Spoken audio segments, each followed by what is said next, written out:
In this month's edition of the Ryder Report, we look at a range of topics that are useful for property investors. In particular, one of our major features, we look at population growth in particular. Where has the population growth been happening in the last 12 months and also in the last 5 years? And the evidence is very strong that there's a concentration of particular strong pockets. Melbourne and regional areas close to Melbourne particularly stand out, and the other place across Australia that stands out in particular for population growth is Brisbane and South-East Queensland. And a lot of the areas that are showing the biggest percentage growth at the moment are regional areas close to those capital cities.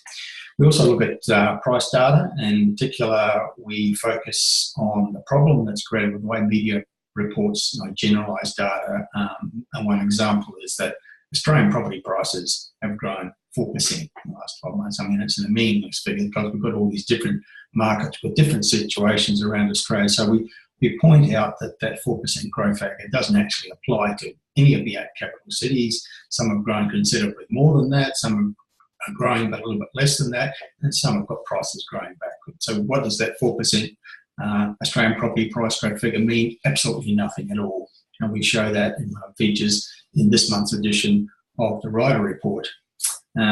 We always have a focus on a couple of locations somewhere in Australia, and each edition of the Ryder Report. And this month we focus on the best places to buy in Brisbane as one of the markets that we expect to become stronger in the next year or so as Sydney and Melbourne wind down. And we also answer one of the questions that we get asked an awful lot here at Hotspotting, and that is, when's Gladstone going to recover? Is it going to recover, and if so, when? So we answer that question with one of our special locational features in this month's edition of the Ryder Report. We have our usual feature where we discuss some of the misinformation out there in mainstream media, and we have our usual state-by-state sections where we have pages of statistics and information and commentary on all the states and territories around Australia, as we do in each monthly edition. And examples of some of the key points that pop up in the state-by-state section. We have focus on infrastructure spending for Brisbane and South-East Queensland, because that's one of the things that's missing from the Brisbane mix. One of the things that's driven Sydney's boom is a very, very high level of spending on infrastructure has been a very, very key factor, helping to drive the strength of the New South Wales economy, and from that, the strength of the Sydney property market. And the point for Brisbane is that there is evidence that we're going to see an uplift in infrastructure spending, so that's going to help drive better performance in the Brisbane market. And we also have a bit of a focus on Adelaide and South Australia, pointing out that the economy there and the property market there is doing much better than the media says, particularly for the generalised figures. That has one growth figure for every city. Adelaide property prices are growing X, one actual factor on many precincts and suburbs and local government units which are doing much better than that, underpinned by a state economy which is much stronger than most people realise.